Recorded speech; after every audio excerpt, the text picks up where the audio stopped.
Thank you, Kirill. Thank you for invitation. I should apologize that I didn't prepare the computer talk, but it just didn't come to my mind that it is a common practice here to have computer talks. But anyway, I will try use the whiteboard, though it is the first time that it will be whiteboard. Usually it is blackboard. And then my subject is motivated by physics, but presentation will be a little bit mathematical. But anyway, I'm going to talk about statistical mechanical models on so-called shape triangulations. Statistical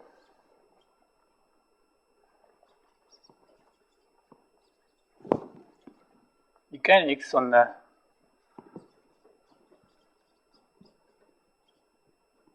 triangulations.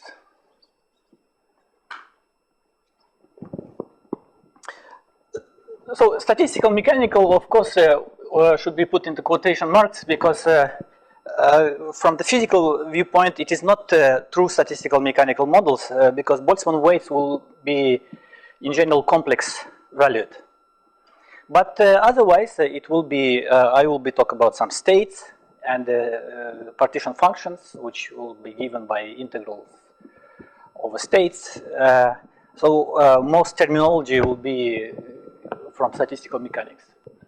And the important thing I'm going to start from is the notion of shape triangulation. So this is a major combinatorial setting which will be used to define the models, and I will try to explain two different models, but both will be based on the notion of shape triangulations. So let me first say what is a triangulation. Triangulation, it is not what even mathematicians usually think of, because in my case it will be equivalent to say that it's a cellular complex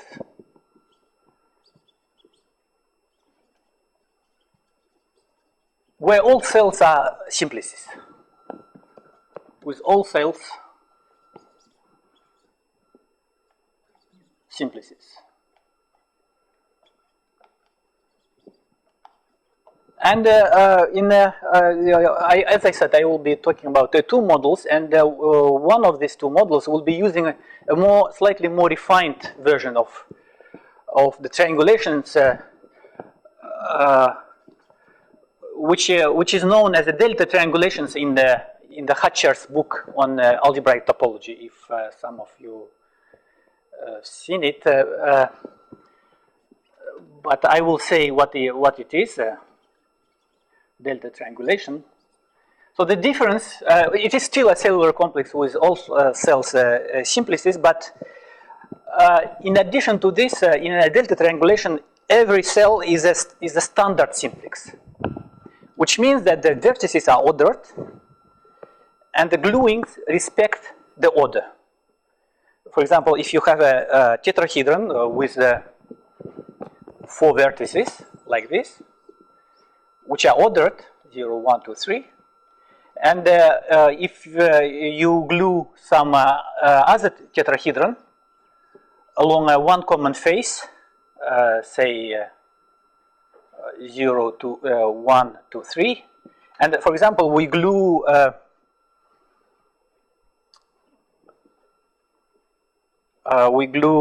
this face to this face, and then it is implicitly assumed that the gluing is unique. Only the gluing which respects the arrows on the edges, which means that the first zeroth vertex should go to zeroth vertex, and the vertex numbered 1 here should go to the vertex number 2, and the maximal vertex here should go to maximal vertex. This is A, this is B. So A is here and here. So this is the same face. And the identification along this face is easy to imagine. You should just close like a book by bending around the edge 0, 3. pulling towards you these two vertices and identifying them. While the identification of type B, so B is here, it's more abstract, but you have to do exactly the way I said. So the minimal vertex should go to the minimal vertex of the outside region, which is the 1, because they are 1 to 3. And then 1 goes to 2, and 2 goes to 3 here. No, just one tetrahedron. It has 4 faces, and these 4 faces are identified in pairwise in 2 geometric faces. Eventually, after gluing, so we have a manifold which is obtained by quotiening through this identification. So there will be no boundary, nothing remaining. And topologically, one can show that it is a 3-sphere. This space is homeomorphic to 3-sphere. Just topological fact. This you can see, for example, by writing the presentation of the fundamental group by using the 2 skeleton of this cellular complex. And through this identification, you can easily see that the fundamental group is trivial. And one thing you have to make sure, of course, in any such kind of identifications, that small vicinity of the vertex, he will be one geometric vertex in the end. It is a ball. Because more generally, it is a cone of some surface, of a torus, of a 2 genus surface, and so on. In that case, it will be manifold only outside the vertex. But in this case, it is a true ball, so it is a true 3 manifold, and orientable. So by Poincaré-Perelman theorem, the triviality of the fundamental group is enough to say that it is a homeomorphic to S3. Of a triangulation. So not just manifold, but manifold with this cellular structure. So it's the usual notion of triangulation, but you want to allow the general triangulation. Exactly. You may have self-gluings. You may 2 tetrahedra can share 2 faces. So the groups are all linear. If they are you can make them linear. Yeah.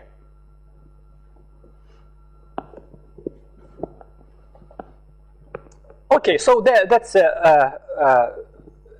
first notion, and then shaped. So when I say shaped, it means that first of all I talk only about 3 manifolds. So shaped triangulation.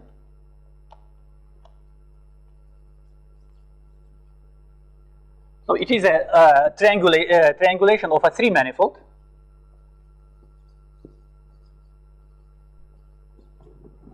Of 3 manifold, where all tetrahedra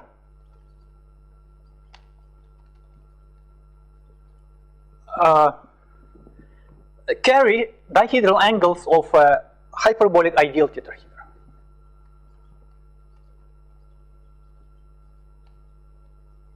Angles of ideal hyperbolic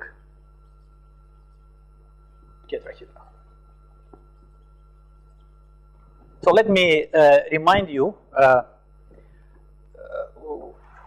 what is the distinguishing feature of dihedral angles of ideal hyperbolic tetrahedra. We can, so everything is up to isometry, so we can, everybody knows what is ideal hyperbolic tetrahedron? Okay, so it is a hyperbolic space modeled, for example, by up half space with a hyperbolic metric given by ds squared, dx squared plus dy squared plus dz squared divided by z squared. This is hyperbolic metric in the upper half space model. And the geodesics are either vertical lines or semicircles perpendicular to the horizontal plane, z equals 0. And the geodesic surfaces are also either vertical planes perpendicular to the horizontal plane, or hemispheres with the center at the horizontal plane. And a hyperbolic tetrahedron is a tetrahedron where all vertices are at the infinity. Infinity means it is a horizontal plane, z equals 0, plus 1 point at infinity. So equivalently, one can think of a unit ball with the infinity identified with the unit sphere as a boundary of the unit ball. But the boundary in a metric space is at infinity. If you measure a distance from a point inside the ball to the point at the boundary, this distance is always infinite. So it is not reachable from the inside. So in reality, as a geometric space, you deal only with the interior part of the ball or upper half space. But asymptotically, you can think of points at infinity. And ideal tetrahedron is a tetrahedron where all four vertices at this infinite sphere.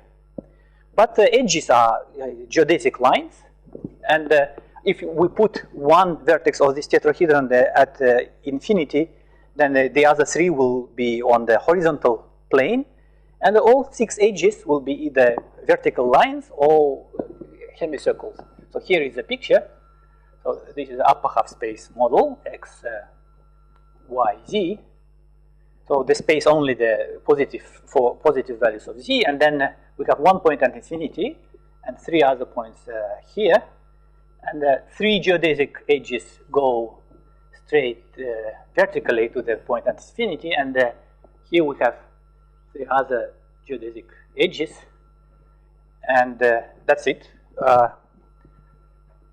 We have 3 edges, 6 edges of the tetrahedron. And then you can measure the dihedral angles, and they appear in this realization to be Euclidean angles at these vertical edges. So here, alpha, beta, gamma, and the orthogonal projection to the horizontal line will give you just the Euclidean triangle as an image. And the dihedral angles will project to just the angles of the triangle. Alpha. Okay, so something wrong with my picture.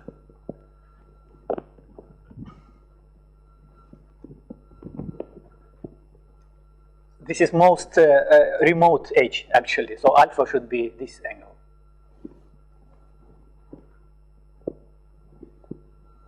Okay, this projects to alpha, this is gamma, this is beta. So, and as we know all very well in Euclidean geometry, the sum of angles of any triangle is pi. So this tells us that abstractly, if you have a ideal tetrahedron in hyperbolic space, then at any vertex, the sum of 3 angles, alpha, beta, gamma, sum up to pi. And now if you color 6 edges by 6 arbitrary numbers and impose this condition at each vertex, so we impose 4 relations on 6 variables, we end up with 2 remaining degrees of freedom, and the effect of resolving the system is such that the angles on opposite edges will be the same. So the angle on this edge is the same as alpha here. This edge is this edge is opposite. This is gamma already, so this will be also gamma, and this edge is opposite to this edge, which is beta. Okay, so that's algebraic story of dihedral angles of hyperbolic tetrahedron. So, so shaped triangulation should be thought just by as any triangulation with tetrahedra individually colored with real 3 real numbers by associating equal numbers on opposite edges, which sum up to pi.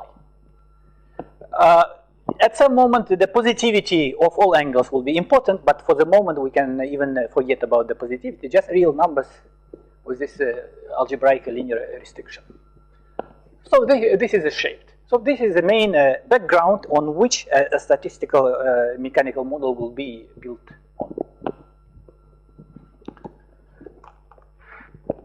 on. Now, to be able to define the model, so I will need a spatial function. So need for a spatial function. And this function, it is called Faddeev's quantum dilogarithm.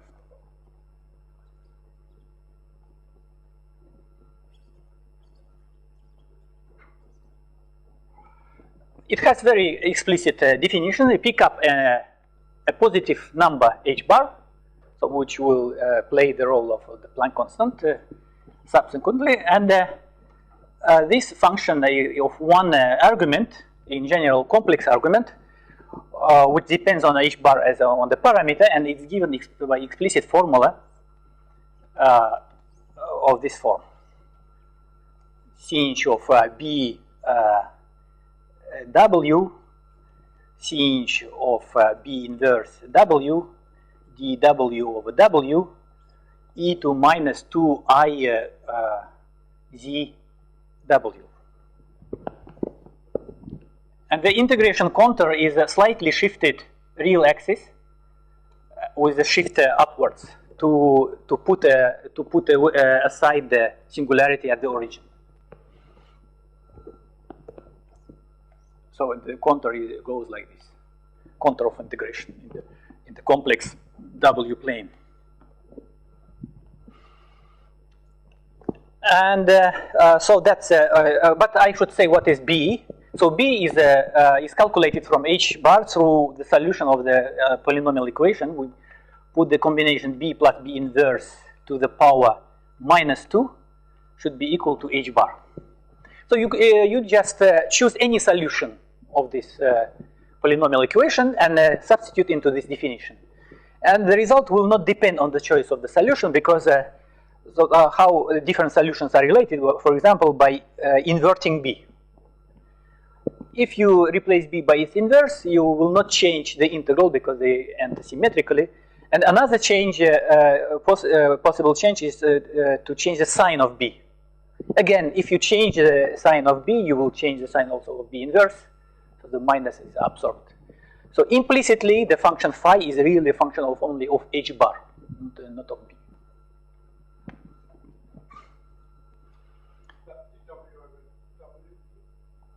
This is W, integration variable. Yeah. Over W. And now, but of course, let us make a preferred choice for B. Choose B by the condition that the real part of B positive and imaginary part of non-negative. So we can do this in any case. And with this choice, let us consider the special case if the imaginary part is strictly positive. If the imaginary part of B is strictly positive, then we can calculate this integral by the method of residues to arrive at the following formula. It appears as a fraction of two infinite products given by e to the power 2 pi b cb plus z semicolon q infinity divided by e 2 pi b inverse cb minus cb plus z semicolon q tilde infinity.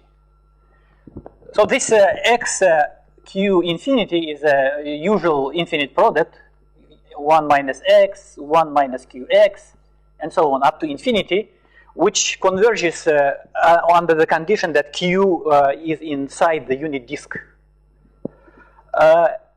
In this formula, q is given in terms of b by the formula 2 pi I b squared. So notice that the imaginary part of b is strictly positive, but the real part is also strictly positive. So when you make square, you remain in the upper half plane. which means that the imaginary part of b squared is positive. And this makes sure that the real part of 2 pi ib squared is negative, so the absolute value of q is strictly less than 1. And so the product is convergent. And the q tilde is given by replacing b squared by minus 1 over b squared, minus 1 over b squared. So it is kind of modular transformation for tau variable in the theory of modular forms if you treat b squared as a tau. And the last thing is CB is a notation for this combination I over 2 b plus b inverse. This is just a short notation for this combination. And this formula, first of all, allows you to say a lot of things about analytical properties of the Faddeev function, because from this product structure, you see immediately all the zeros and poles of the function. Zeros are given by the vanishing condition of any of these parentheses in the product, and the poles are given by also vanishing of the parentheses in the denominator. While this integral is defined only in a certain strip, in a horizontal strip, because you have restrictions on the values of imaginary parts of the z, because you have to stay that the convergence of integrals comes due to growing properties of sinh functions, and if you have too large imaginary part of z, then the integral will be divergent. But the second formula permits you to analytically continue it to the whole complex plane as a meromorphic function. What is most interesting point here is that even if the imaginary part of b becomes 0, this formula doesn't make sense anymore, because numerators and denominator are not converging products. But the form of the integral tells you that there is nothing wrong if b is real, because the convergence properties stay intact, which means that the singularities of the denominator and the numerator cancel each other, and the ratio has a smooth limit when the imaginary part of b goes to 0.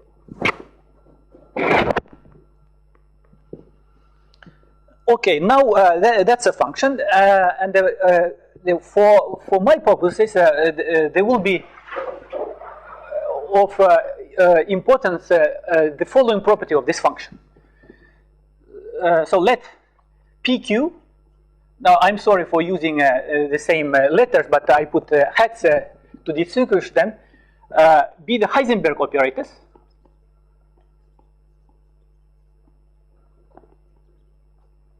Operators which satisfy the commutation relation P hat Q hat equal 1 over 2 pi I.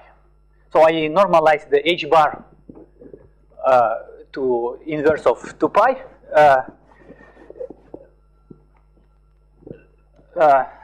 Even self-adjoint. Usually it is assumed self-adjoint Heisenberg operators. And then phi of H bar of P and phi H bar of Q are unitary operators.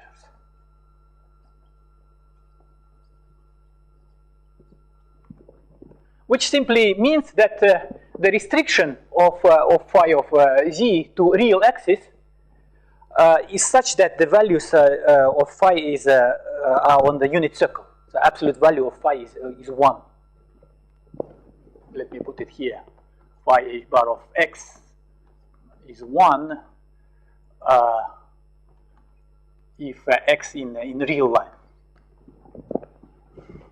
So, so the unitarity of these operators is a consequence of just this, because the self-adjoint Heisenberg operators have the spectrum on the whole real line.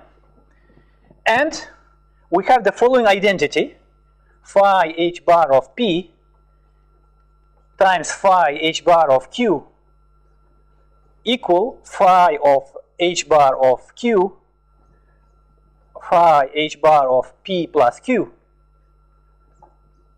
phi h bar of P. So we have this the operator identity, which is perfectly well defined even in a functional analysis sense, because this is an identity for unitary operators.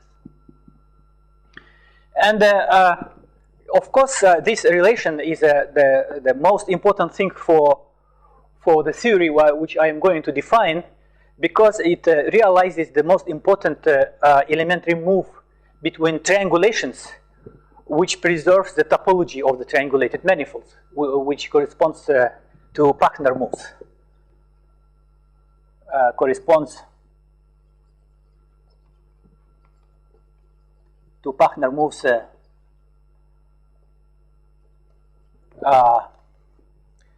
between triangulated manifolds, related three manifolds.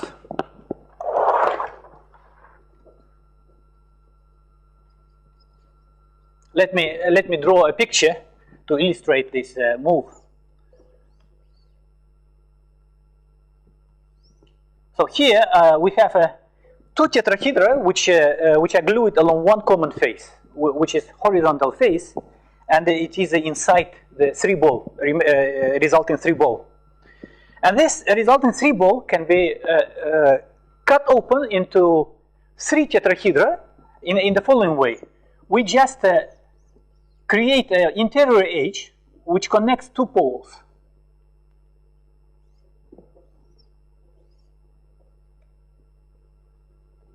And then you can visually see three vertical triangles which share this vertical interior edge. And if you cut along these vertical three triangles, then the ball splits into three disjoint tetrahedra. So this is a basic Pachner move which allows to relate any two triangulations with the same number of vertices of a given three manifold. So as soon as you can realize this algebraically in some sense, then you can construct a partition function by using these realizations in the way that it will not depend on the triangulation. And the Fatiev function is exactly gives such possibility of realizing this move on the level of integral kernels of operators obtained by using this phi function. And the number exactly reflects the number of tetrahedra which enter in the Pachner move. 2 to 3, yeah, this is 2 to 3.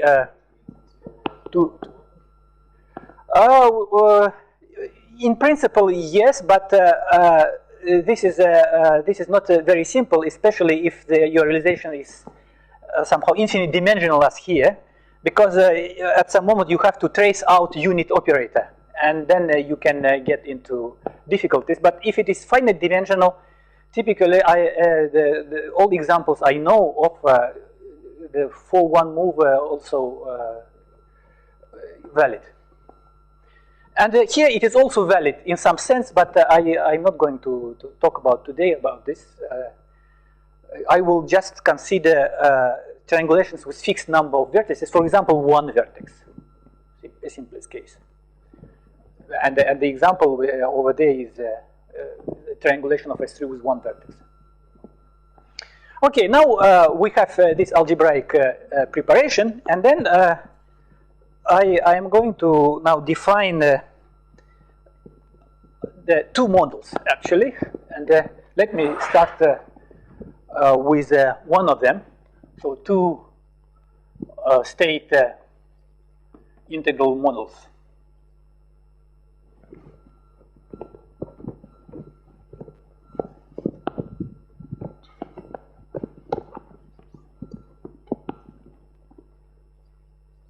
Models on shaped triangulations.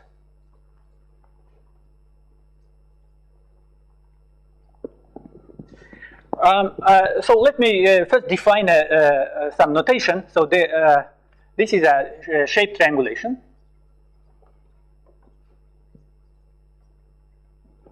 And delta I of x will be I-dimensional cells. cells of X. Then a state, by definition, is a map from delta 1 of X to reals. Just this. Any assignment of real numbers to edges of the triangulation. And with this, now I am going to define weight functions. So let me call it a C model. This is the first of the two models I am going to talk about. So the C model is the following thing. We take a function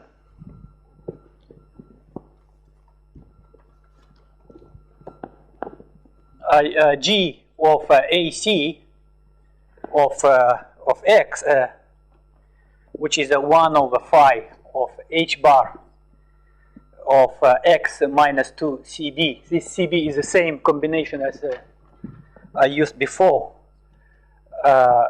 1/2 minus B, but unfortunately B will be different than this B. E to minus 4 pi I C B AT. Oh, sorry, this is not B. No, I'm sorry. This is A,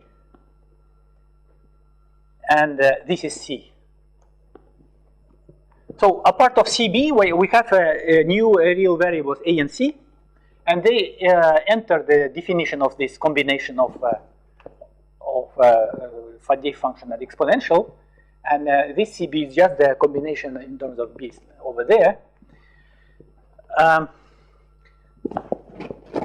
And by using this, we define another function, G hat AC, of two variables, X and Y, which is given by a certain sum, and this sum is the following. So let me call it W of GAC of XY, where W is a transformation which is applicable to any function of one real argument.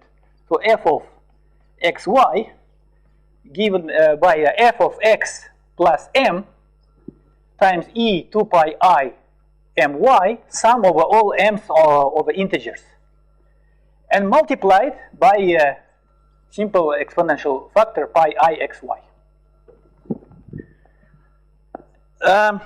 This transformation deserves special attention because it is a very remarkable transformation which in my mind should be taught already to second-year students in analysis, because it is a transformation which allows to trivialize the theory of Fourier integral.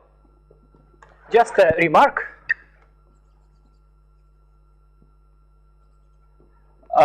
Is the following. Let f of f be the Fourier integral.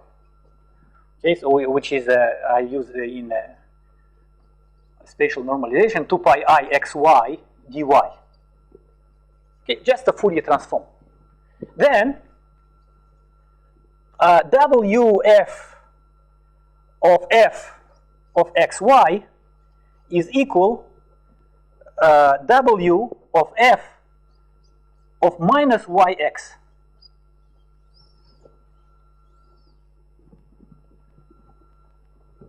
This is little f. Okay, so here capital F, which is a Fourier transform, which is applied to little f, and if we compose Fourier transform with W operator given by this, then we can forget about the Fourier transform.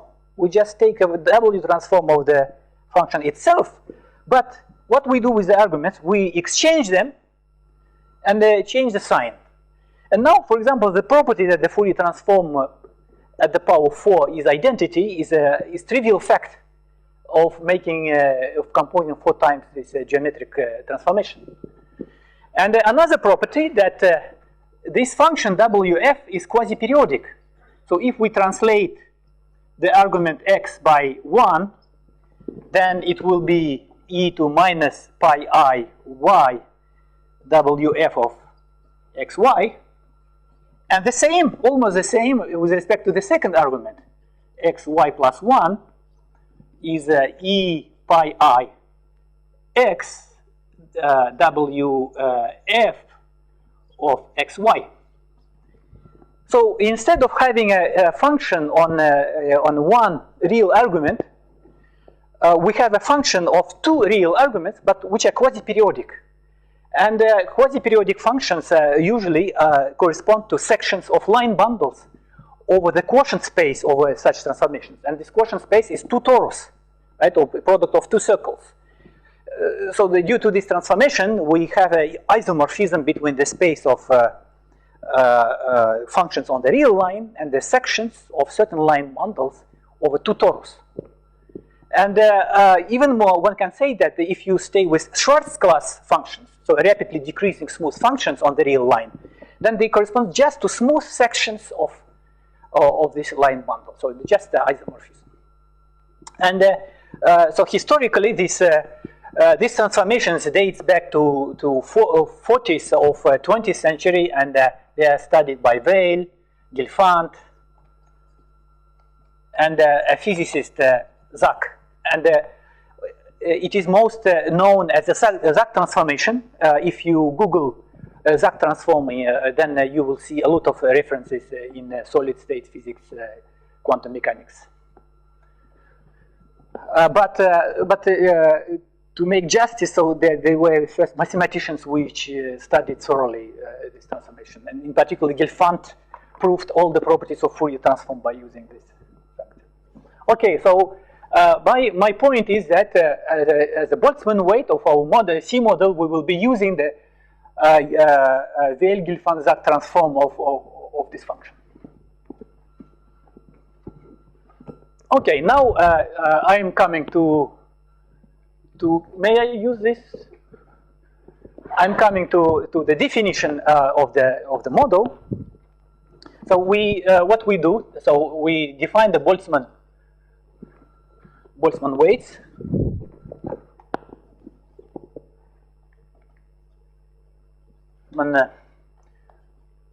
Weights on tetrahedra. So what we do, we pick up a triangulation. This is inside X, right? So this is T. We pick up one tetrahedral cell in a given shape triangulation. It carries the order of the vertices. So it carries the shape variable. So this particular tetrahedron will carry three angles. Let me put them alpha, beta, gamma here. So three dihedral angles. And also on the opposite edges, as we discussed earlier. And then we have also, we fixed a state, right? And the state, S is a state. To define the Boltzmann weight, we have to choose a state also. And the state is an assignment of real numbers on edges. So let me put them just by putting S1, 2, which means that the real number is sitting on the edge connecting 1, 2, S, 1, 3, and so on. And then what we define, so the Boltzmann weight of, or maybe B of this shaped tetrahedron in state S is given by G hat of, now we have to fix A, which will be alpha over 2 pi, then C will be gamma over 2 pi, and two arguments, and the two arguments will be linear combination of state variables on the tetrahedron, which will be as follows: 0, 1, 2 plus S13 minus S03 minus S12, comma, S02 plus S13 minus S01 minus S23. And so the combination is very symmetric with respect to the combinatorics of the tetrahedron. So here we have sum of two variables sitting on opposite edges. So 0, 2 and 1, 3. 0, 2 and 1, 3 are opposite edges. We always take a sum of those two variables and subtract the same sum corresponding to another opposite pair. And here we have take same first term and subtract the third opposite pair from here. So this is a Boltzmann weight if t is positive, which means that if we look from the minimal vertex, then the others go around clockwise. And the same a complex conjugate otherwise. So if t is negative.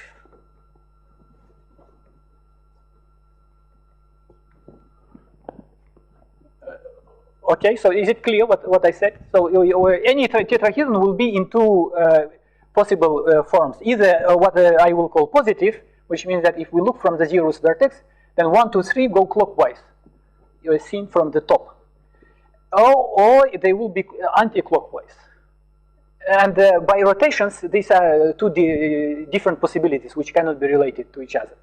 And they are distinguished. In one case, we take just this formula as a weight function. In another case, we take the same with same numbers, but a complex conjugate. And then what we do is define partition function.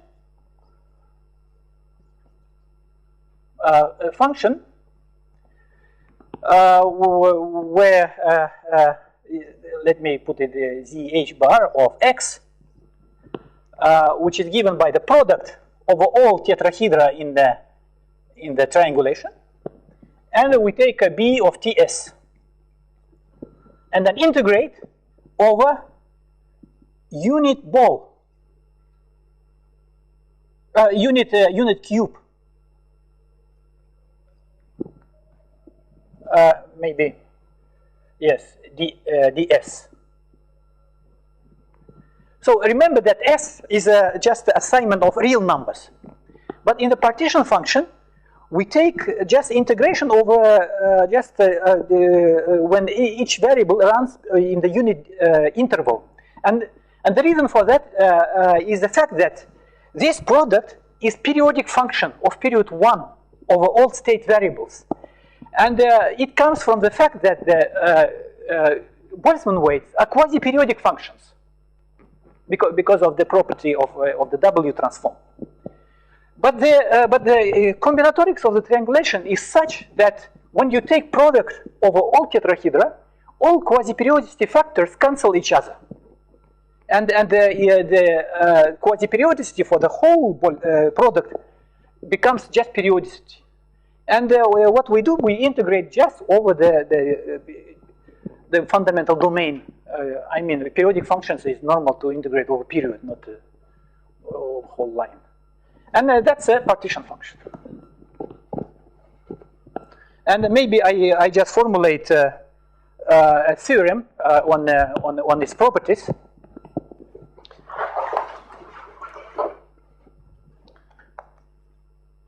Theorem. So first of all, z h bar of x is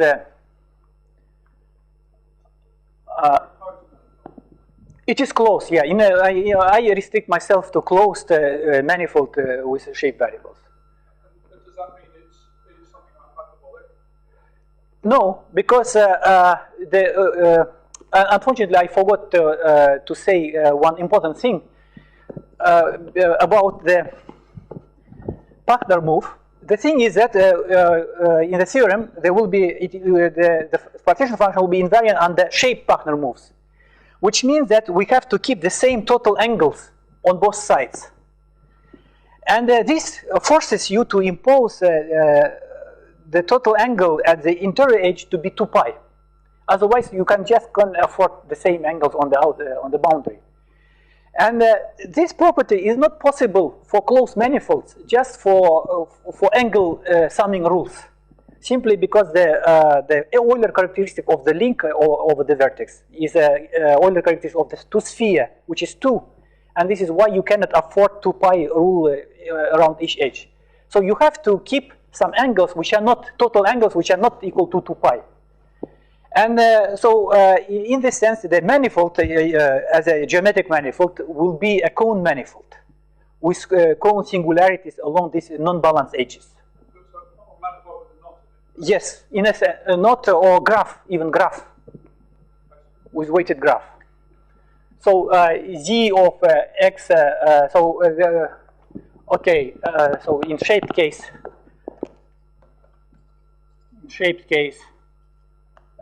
we have a shaped moves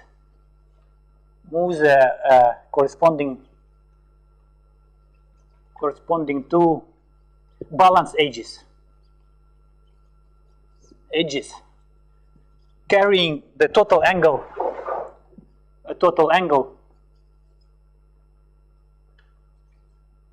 equal to pi. Okay, so balance means this. And then, in the theorem, z of x is finite if all angles are positive. Strictly positive. Which means, among other things, that W transform, it is after all infinite sum, so you have convergence condition. And this part tells us that this sum is absolutely convergent when all angles are strictly positive. Of course, on the level of integration, you have a compact integration domain, so the convergence properties is the story only of smoothness or integrability of the integrand. And sometimes it is not true if, for example, this sum diverges. But in the case when all angles are strictly positive, then it is absolutely convergent, and it can be analytically continued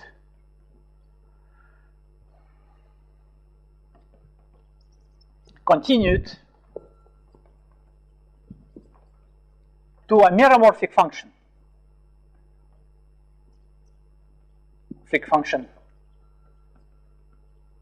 Of angles, which means that you make angles arbitrarily complex, and then it is a ratio of two holomorphic functions. So you have singularities as the divisors or zeros of the denominator, which is the analytic function. So which means that in general, this z can take infinite values, but with controlled singularities of meromorphic functions.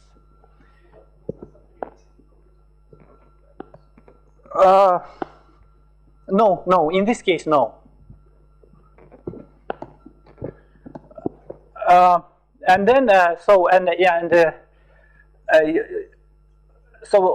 this is first thing. Second thing is the absolute value of this is a 2-3 Pachner invariant is to shaped Pachner invariant along balanced edges. So the edge which is involved in the mover necessarily should be balanced. Of course, if you start from arbitrary shape structure, you may not have at all the balanced edges. But you can create one just by applying in this direction the move. So that's what does it mean, this part. But of course, if you happen to have a balanced edge, then you can remove it through this move.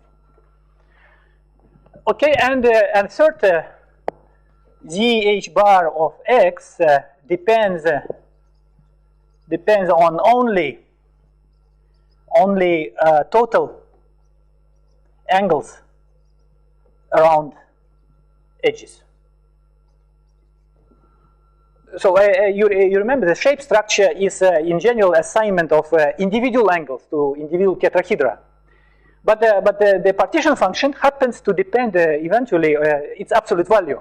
The faces slightly depend, but not the absolute value. It depends only on the total angle. You can vary individual angles, keeping the same total angle. The partition function will not change. Okay, so I'm not sure how much time I have. In particular, not invariant as a limit. Yes. So what do I mean by the limit? So the knots you can realize only in very specific way. So the angle rules are such that you have to create a graph which in the form of knot, right, as a path, just with bivalent vertices, which means that all other edges should be balanced around. And when you try to this, you are forced to make a zero angle or sum of two total angles on two distinguished edges should be zero. And one most natural thing is to impose zero for each of them. And then this path of zero angle edges will form you a knot. But as I said, zeros do not come from strictly positive angles. So you have to take only limit, and typically this limit is singular, which means that you have to renormalize your partition function, for example, to divide by a given partition by the partition function of a given knot. And then this limit makes sense, and in this way you get a knot invariant, which takes value 0 for trivial knot. So this is why you cannot normalize it for the value of the trivial knot, but it takes 1 for the trefoil knot, and some non-trivial values for any other knots. Okay, so let me maybe just briefly tell you what is the second model, and say just conjectural relationship about the conjectural relationship between them.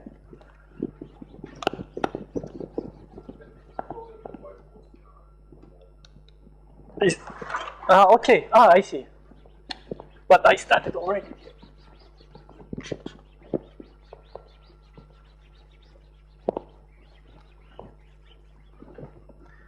Okay, so let me call it a R model. So C comes from complex and R from real. And so we just define psi h bar of x, which is just a renormalized version of the Faddeev function.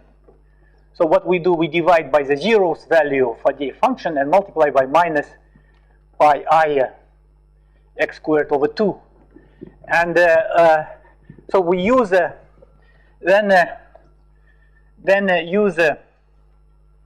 use the Boltzmann weights.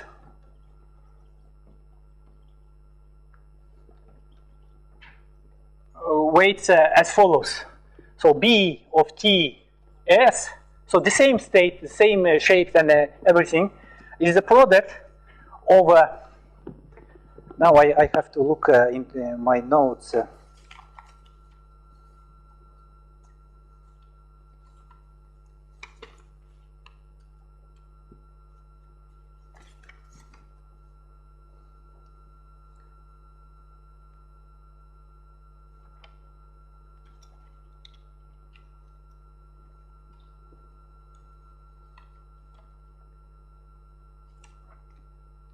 Yeah, here. So it is a product of a J 1 to 3, and then we have this psi function evaluated. So this same idea. So we take same opposite edges, J minus 1. Sorry. S prime S J minus minus 1 plus 1 minus 1 J minus 1, and what is most important is this angle dependence, 1 over 2 minus alpha J over pi. So here we have 3 terms in the product, and each term corresponds to a pair of opposite edges. And here I am using just the following thing. For example, here I have S1, S1 prime. This is S2, S2 prime. S3, S3, S3 prime. And alpha is just corresponding angle sitting on where Fi sits. So alpha 1, alpha 2. So just different thing. If you remember, I said that for the C model we need this delta triangulation with the all order is used. While in this model we use we don't need a total order of vertices. the weight functions are much more symmetric. You just take 3 terms and the product over them, which correspond to opposite edges, and everything is completely symmetric with respect to tetrahedral symmetries. And then you use the same partition function, but instead of integration, you integrate over whole space. But there is some fine thing which consists in a gauge transformation. You can shift all state variables by adding values of functions on vertices, and the weight function will not change. And you have to fix this gauge transformation. So you have to integrate only over the orbits of this gauge transformation. So the partition function looks more complicated, but the idea is the same. And then the second theorem is valid in two second and third parts, but you don't need the absolute value. So it is invariant by itself, and actually it is real valued. But in that case, now you need a condition of convergence, because integration domain is infinite. And it is convergent only for strictly positive angles. So you cannot do anything more than that. But we believe that there is a conjectural relationship between these two models. That let me so the Z of model R of X is given by twice the absolute value of model C of H bar of X. That's a conjecture. And so to finish, let me just let me do what I had to do in the beginning of my lecture. So what I told you today is based on joint works with 3 co-authors who are Johan Andersen, Feng Luo, and Grigory Vartanov. Okay, thank you very much.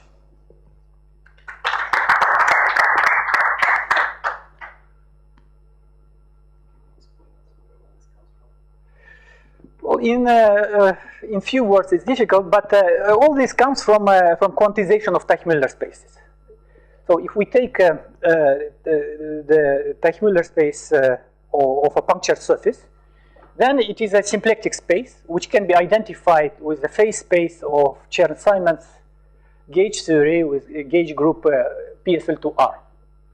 And then there is many years ago, like a decade ago, more than a decade ago, this quantization program has been accomplished by myself and independently by Chekhov and Fock. And it led eventually to a unitary projective representation of surface mapping class groups.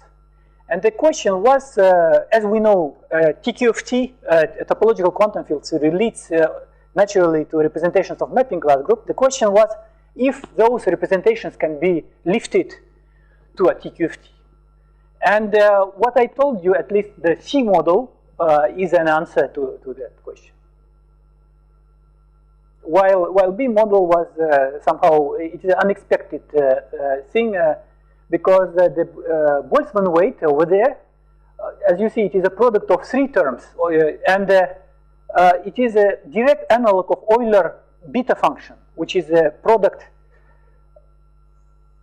It's a product of 2 gamma functions divided by third gamma function. But using the inversion relation for gamma function, you can think of it as a product of 3 gamma functions. It is in a certain limit, this Boltzmann weight exactly goes to Euler beta function. And the amazing thing is that even Euler beta function satisfies a pentagon identity, integral pentagon identity, which in different forms is known, well known. You can find it even in the internet, in Wikipedia, maybe not Wikipedia, but there are some mathematical resources. But it is written as the integral identity of 15 gamma functions. But the funny thing that is this 15 can be put as a 5 3-term combinations, and it becomes just the realization of a partner move. But there you lack some symmetries to make three-manifold invariant of it, which is not the case for psi functions. But maybe you can do even with the Euler beta functions. Yeah, so semi-classical limit, so let me conjecturally log of z of h bar of x absolute value multiplied by 2 pi h bar goes to, when h bar goes to 0, to minus volume of x, treated as a cone manifold. And it is true in many cases, in particular for the cases of several nodes, hyperbolic nodes.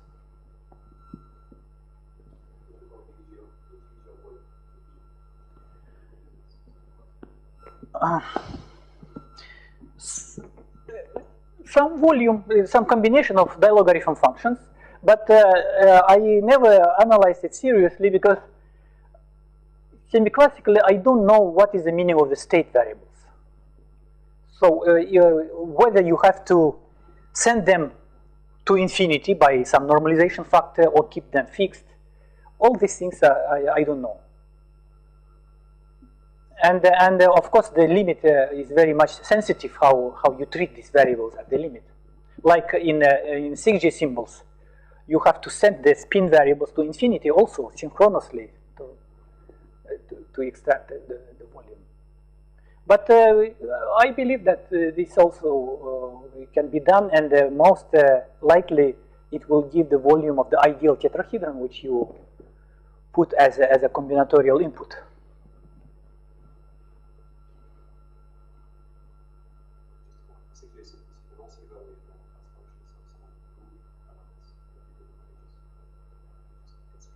Mm-hmm. Yes.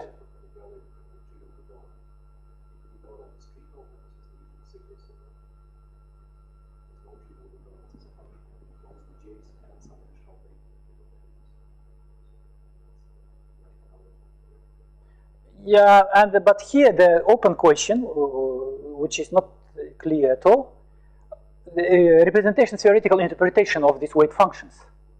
So presumably they are 6G symbols of some representation theory, but which one I don't know. And you see the representation variables are continuous, so it is some story of most probably infinite dimensional representations of a quantum group.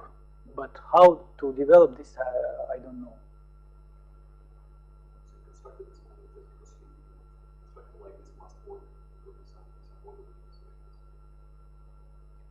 Which construction you mean?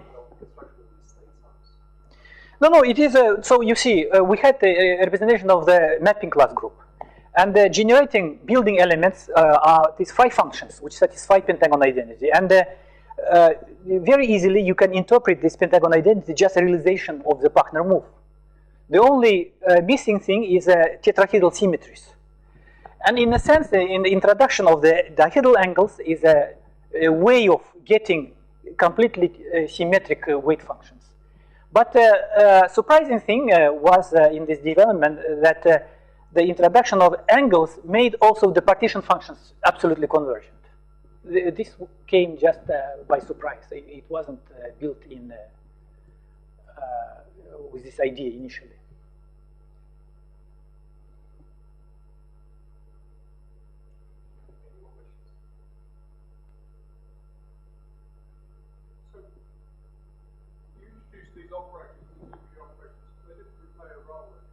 Yeah, no, they didn't play. But we have, with Anderson, we wrote in the archive, we have two papers, one written 2 years ago, another one this year. And in the first paper, we used really the T operators, which were built upon on these phi functions with operator arguments. And we really used the integral kernels of those operators, which contained also Dirac delta functions and so on. And but we had some topological restrictions to make sense of the partition functions in this form. But everything worked the same way, and we are finishing actually writing the with a proof of that this C model actually just a reformulation of this initial model based on operator values, operator quantities. Are these operators on the Chern-Simons state space? Chern-Simons state? What do you mean by Chern-Simons state space? About the PSL2R Chern-Simons surface. These are just moves on that. Yeah, but in a quantum Teichmüller theory, this comes from the just as quantum coordinates on the Teichmüller space. In that sense, yes.